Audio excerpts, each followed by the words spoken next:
Hi, my name is Benedict. We are looking in this video at Struktur-4. It is a 4-operator semi-modular FM synthesizer. By FM, it is the phase distortion model used most famously by Yamaha. It's a system that gives you a fair amount of control with I was going to say minimal, but we all know that's not true, amount of nastiness or gnarliness in the sound. You can get plenty gnarly with this. 4 operators. Some people think that 4 operators is just not enough to do the job. Yes, 6 operators is nice, but the more operators you have, the more difficult it gets to manage the whole system. But a 4-operator synth, and there were plenty of them out there, the TX, was a very, very popular instrument, still highly regarded, largely ignored because it doesn't have a keyboard on it, but the TXs were used all the way through the 90s, often in preference to a DX7. So a 4-operator system is very versatile. The first thing you might notice on this, if you've been looking at FM type synthesizers, is that, oh my god, it's got patch chords. You don't do that. There's a very deliberate reason. Actually, before I distract myself in getting into everything and explaining everything, we'll run through just this, what we've got here. We've got the instrument, but it's also going through a little bit of reverb just to make the sound more pleasant for us to listen to over a period of time. That is it. It's the Rev T1 out of the collection, to be fair. So yes, we handle our algorithm because normally a DX style synth will have 32 or however many algorithms, which is operator 1 goes here, operator 2 goes here, operator 3 goes there and there and there, and is convoluted. It's a way of trying to visualize what the routing is within inside this instrument, but it is convoluted. The one advantage is you can just keep flicking through algorithms going flick, float, poke, flick, poke, flick, poke to see which you go, ooh, that's exciting. Or each one is more nasty than the one before. This is a way of saying, let's do this different. Because FM synthesis is really an additive form of synthesis. I know some people get super bent out of shape when I say that, but it is additive because we start with, let's get rid of everything. We start with a sine wave. And everything that comes after this is us adding to it.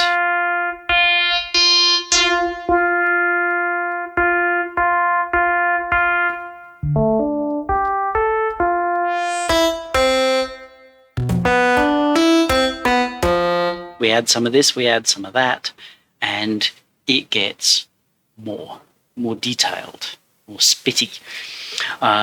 So additive in the sense that is how we construct sounds within the FM type environment.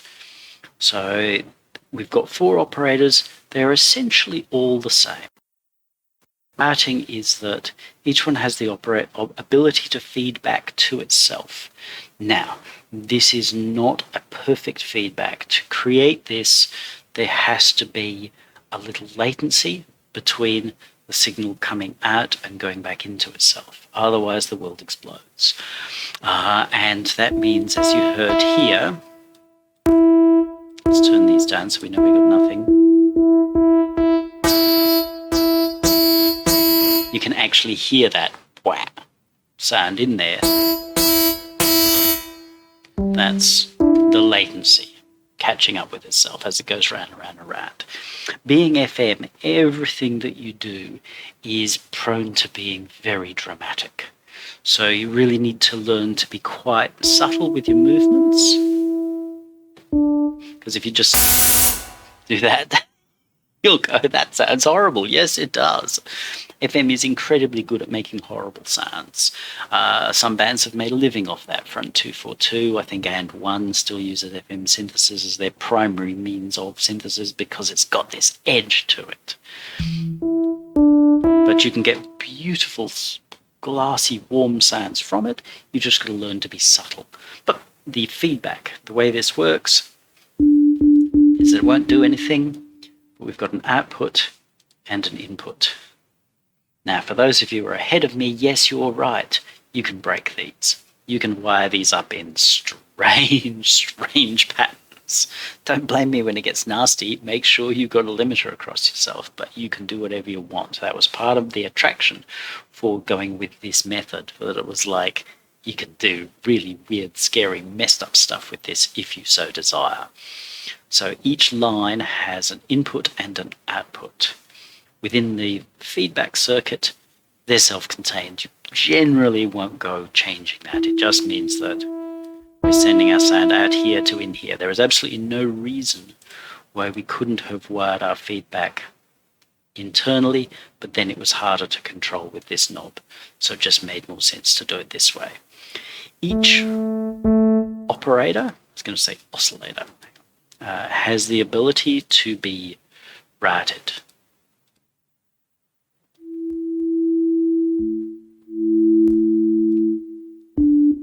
Each operator has its own ADSR for volume or level over time. So you could conceivably use none of the FM-ins on here at all, like not FM anything to anything, and you've got a 4-part additive synthesizer. That is actually within the algorithms inside a DX.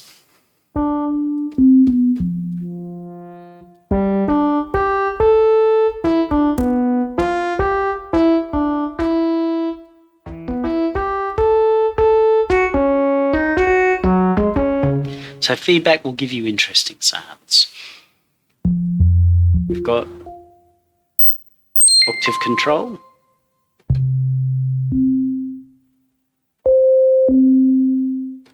Generally, that's where you're going to put your middle C, your center here. There's the ability to drop 1. You can then move by semitones. And fine. Fine is just positive. You can just tune up. You can make an oscillator so it's free. We will look at that later. So we can start with just with our very basic sine wave.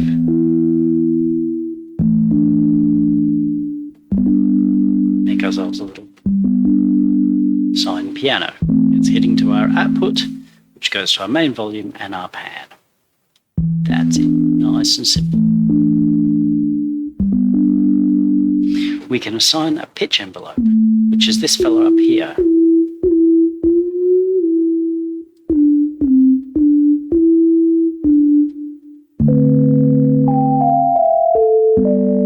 Many things will sound sharp when they first sound.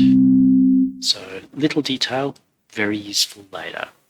That's really a whole oscillator or operator. We can change velocity.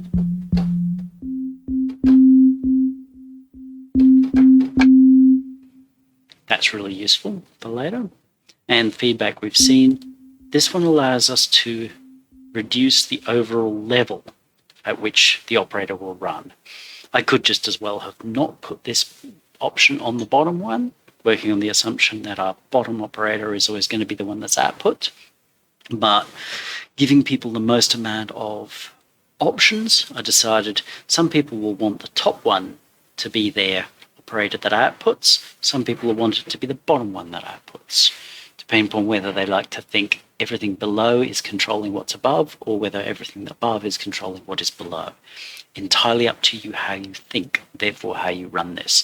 There's nothing to stop you from saying, oh, look, I'll make that the main operator. Nothing at all. And because everything is the same, you can literally wire it any way you want. So you could have given yourself a structure where you started with this as being the output one and go, you know what? What if I made this one the output? Unplug it from here, wire it from here, and then wire everything in that way. This is how you change your algorithm. Not quite as quick as turning a knob between 1 and 32 or whatever, but it's more versatile. You have as many possible options, as many possible algorithms here as there are permutations of things you can plug into other things, which is Plenty. More than I care to count. First operator. Second operator. Exactly the same. Exactly the same. How we start to make FM... Oh, well, no. Let's show it as an additive first. We can take that out of there. Turn this down.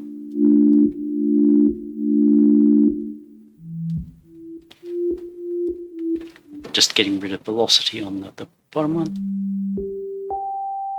Let's move it up a couple of octaves.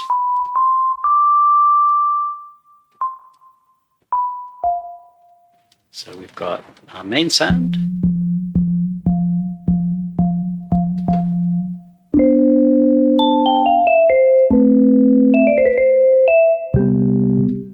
And we can then add our... sorry, I'm getting a bit loud here. We can then add our second sound to it.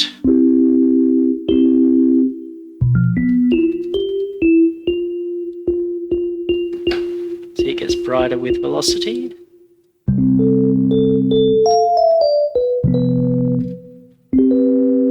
It would be nice with more reverb, but if we're finding that this is too much, that we can't quite get the right point,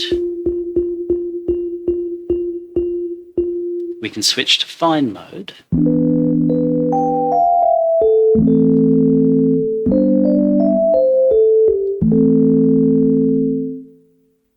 And find the right point. So that's a very simple additive sound using the FM type model. If we wanted to add a little bit more ching to this,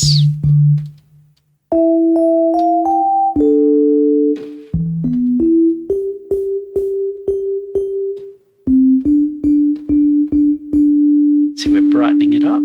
Let's get rid of it. Giving it a lot more overtones.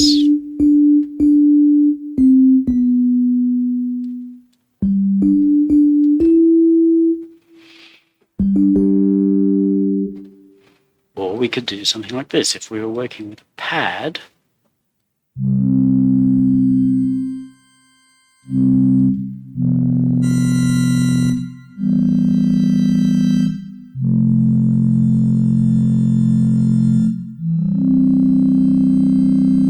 Definitely needs choruses and reverbs on that.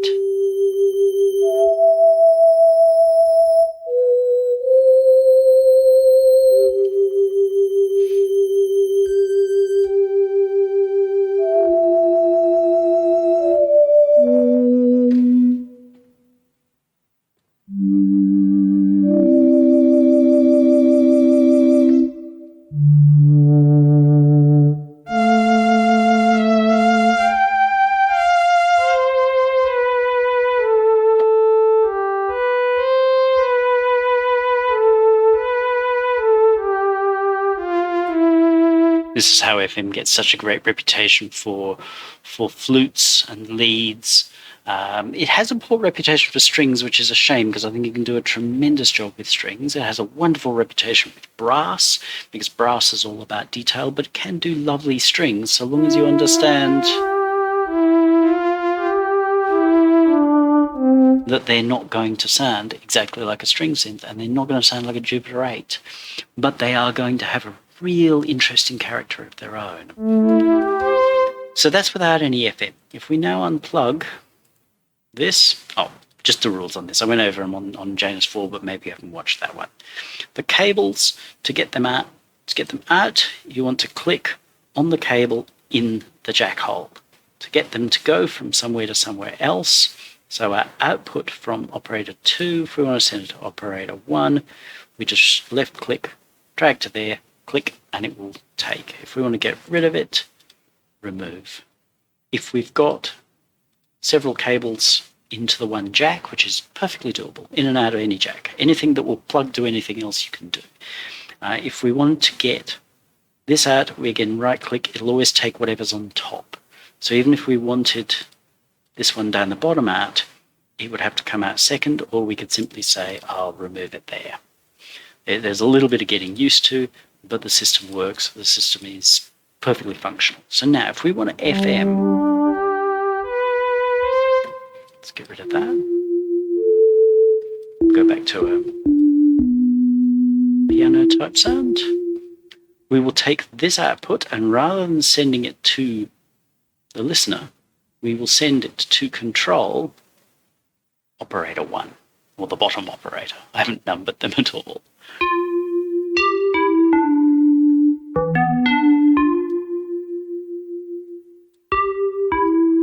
We now have classic FM.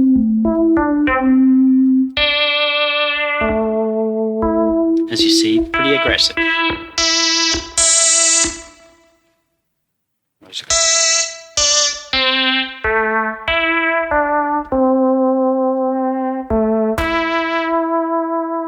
So if you're looking for subtlety, remember we have the option for it. So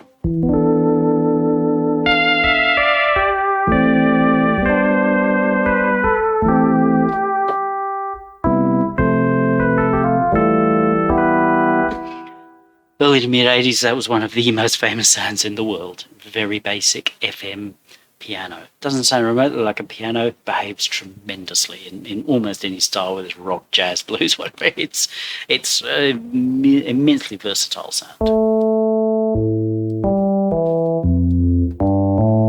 So by pitching,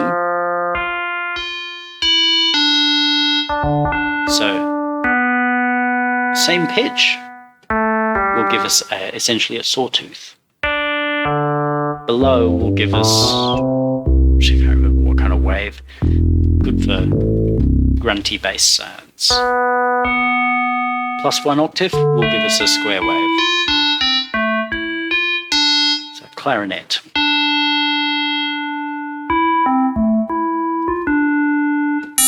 They will all sound nasty when you go up there. They all start to turn into pulse waves. This is getting into pulse territory. Names for these shapes, don't know. They obviously become more glassy and belly as you go higher.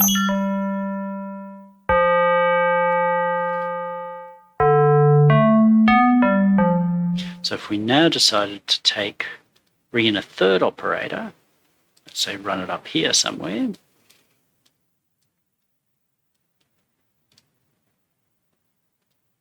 Let's put it there, give it more velocity again.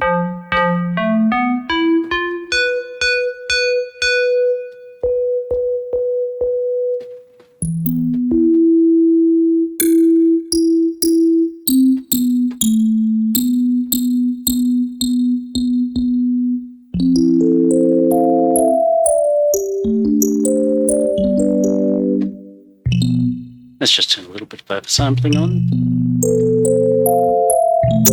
It's common to need oversampling with FM because multiply audio by audio, you get interesting things.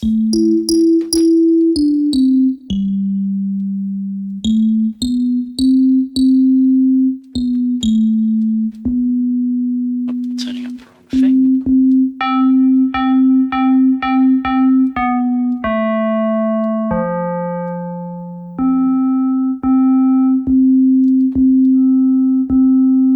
By getting just a little smidge of an overtone.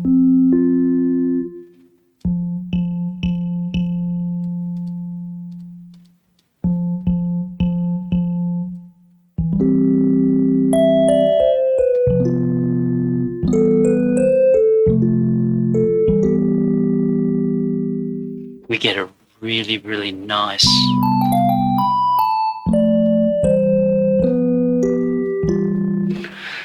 detailed sound. So again, very tempting with FM to just turn everything up really high.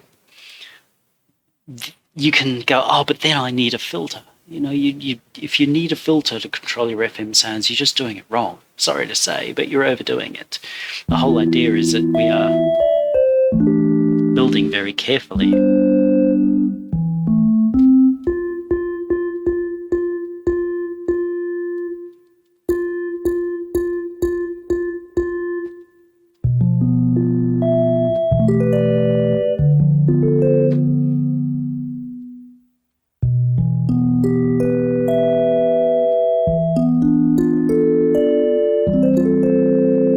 Hear that really tight, sparkly detail.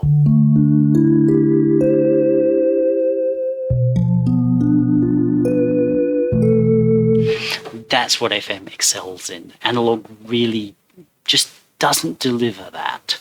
If it does, it won't sound as analogy as you want it to. So really play around with what is routed to what. So in this case, I've now routed the chiff into the first overtones, which means that it's affected more by the first overtone than it is by anything else.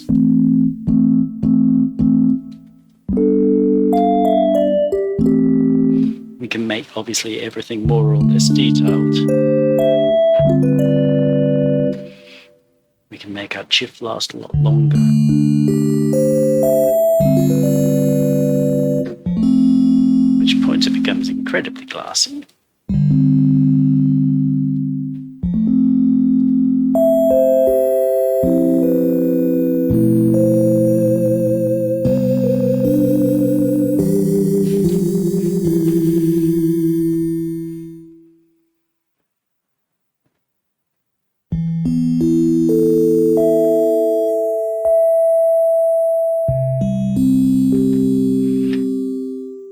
Now let's change how this behaves.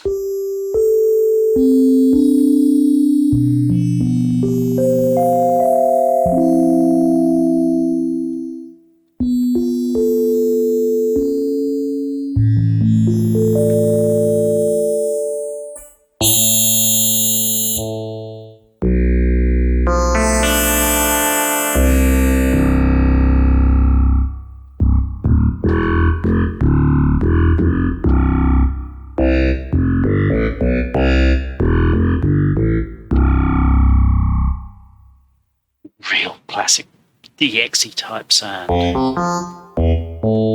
The subtlety here is that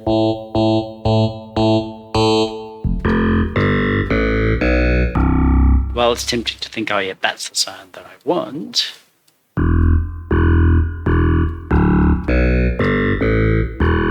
by having it open up a little bit, we actually draw more attention to the beginning of that sound. So within a mix, that bass is really going to stick out because the movement on its attack there is going to draw our attention to it, because oh, that keeps changing. And especially seeing it's got a velocity sensitivity to it,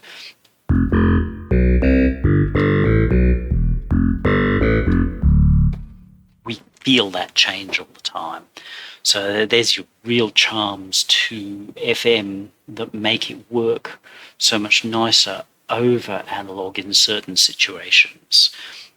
There's nothing wrong with us taking this away from here and putting it to there.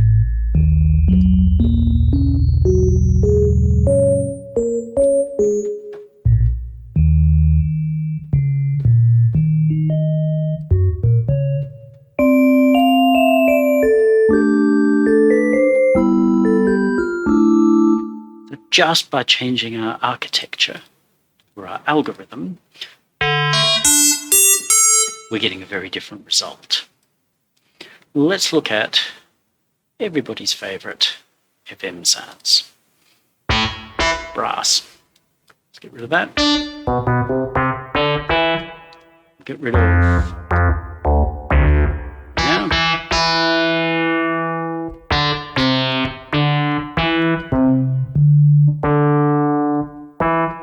Let's just get rid of that.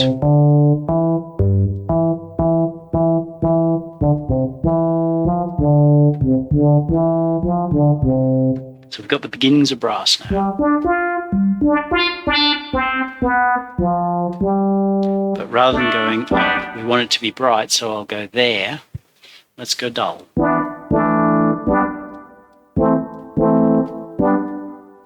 Now we bring in our next operator.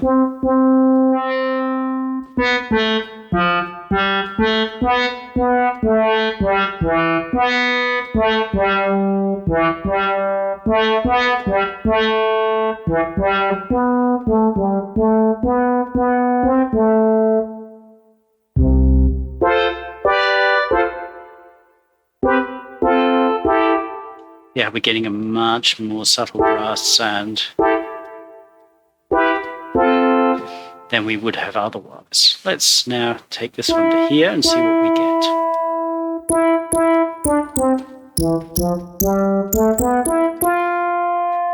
Let's actually turn it off. So now this is free of key follow. It's not following the key.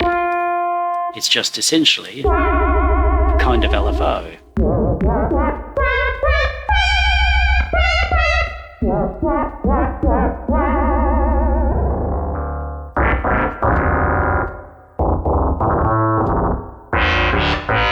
Gnarly. We'll come back to him.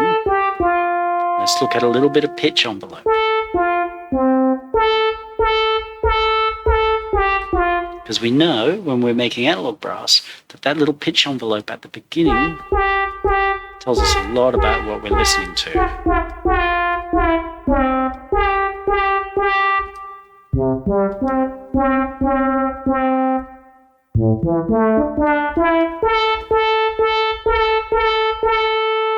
We've got to really watch it, because within FM it can get nasty pretty fast.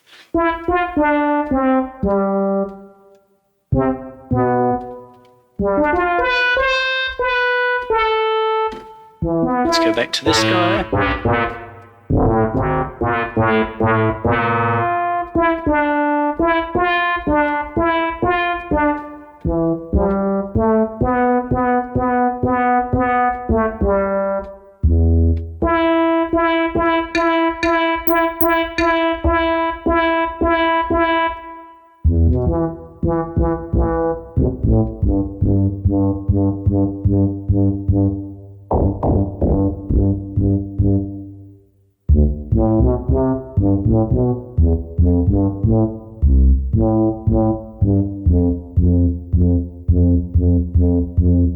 Can you hear the difference between the very beginning of the note?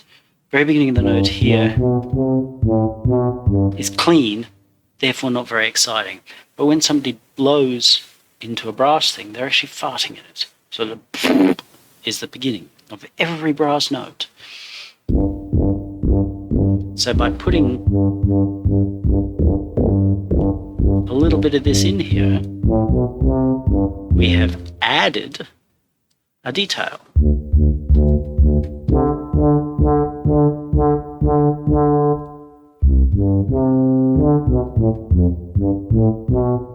And it suddenly sounds like a much more realistic instrument.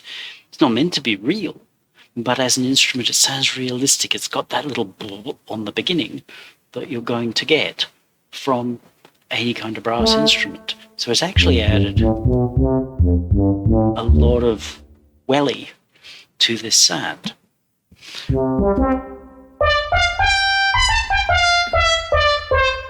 Might be a bit loud up here, but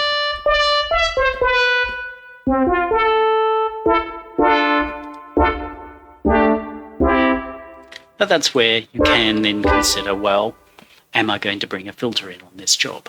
Let's have a quick look. Let's bring in our special driver.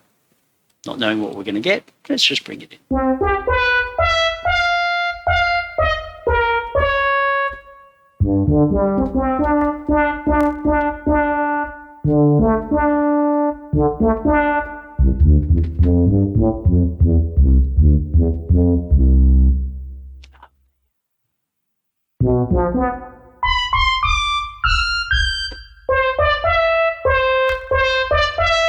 Thin and papery nature of FM.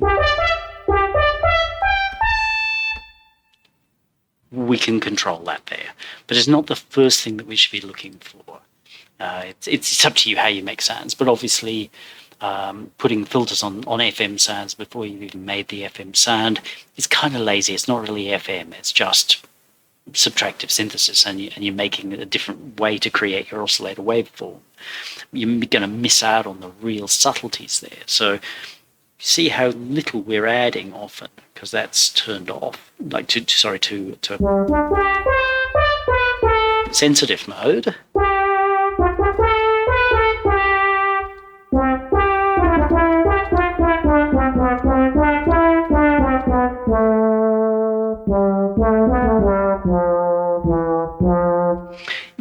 unlikely with any form of synthesis to get one to be able to duplicate a whole range of instruments or have one sound that works equally across the whole keyboard. This works beautifully down here.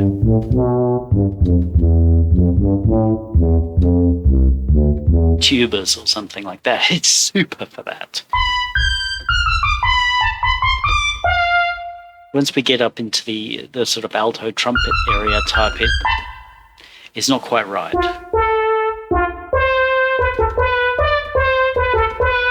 As a first trumpet, probably not what I'd use. But as a second or third, put in another line or to back the first one, counter melodies or anything like that. Beautiful. It's going to do the job really nicely because it's got this real character, which you can drop back in the mix, but its character will cut through. This is, again, it's not supposed to be a tutorial on brass, but showing you how you can build detail with FM that you cannot do easily in subtractive analog style synthesis. So that basically is how it goes. It is not the easiest system to start off with because you really do need to understand your sound and how you're going to create things. Yes, it is possible to do stuff like this.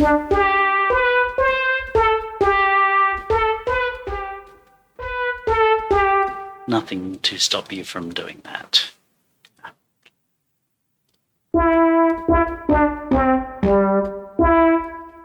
But we won't go over all the permutations because I've said there's just uncountable number of permutations as to what you can do. Vibrato, very simply set.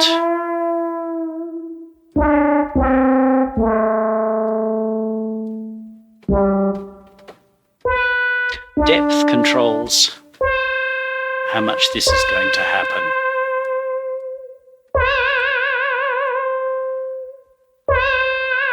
So it's always controlled by the mod wheel,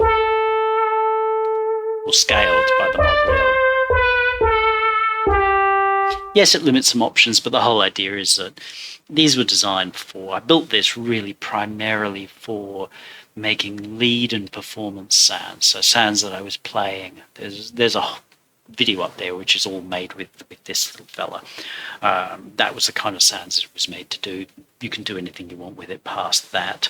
But it's better suited to lead sounds, even though you can get it to do nice pad sounds and the like. That's basically it. Your pitch envelope is signed across the whole thing. If you have a signed pitch envelope somewhere, let's overdo it here. That's an overall level, so you can control how much of the pitch envelope's being sent here and how much overall. So it just allows you a fair amount of fine control overall. That is basically it. You probably will have questions. Ask them down below. Otherwise, take your time. It can be frustrating, but if you want to get the joy out of it, then really take your time. How FM achieves what it does. And if you think of it in terms of, I'm going to add this detail. Remember, as I started making the brass sound, I could have gone straight to, but then as I added these, it would just be nasty.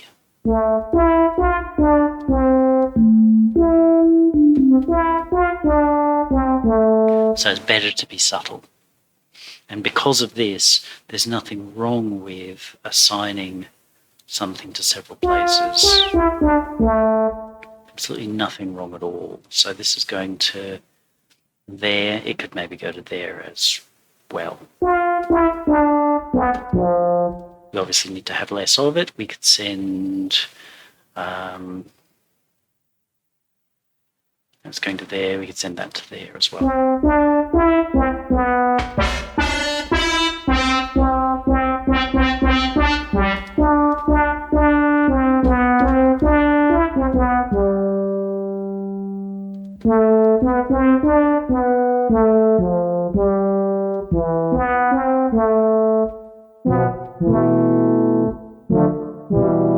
So that's made it nicer.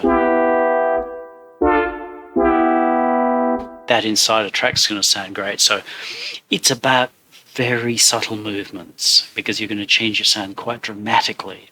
So you get in there and you go to your first knob as you would in an analog synth. You're going to go straight past nasty and you'll be like, this is horrible. Take your time. The more you understand, the better. Again, you can ask me questions. Please don't ask me about how it works in your DAW. I don't know how it works in your DAW. I don't use your DAW. But if you want to ask me questions about how FM works, particularly with regards to this, more than happy to answer. Have fun.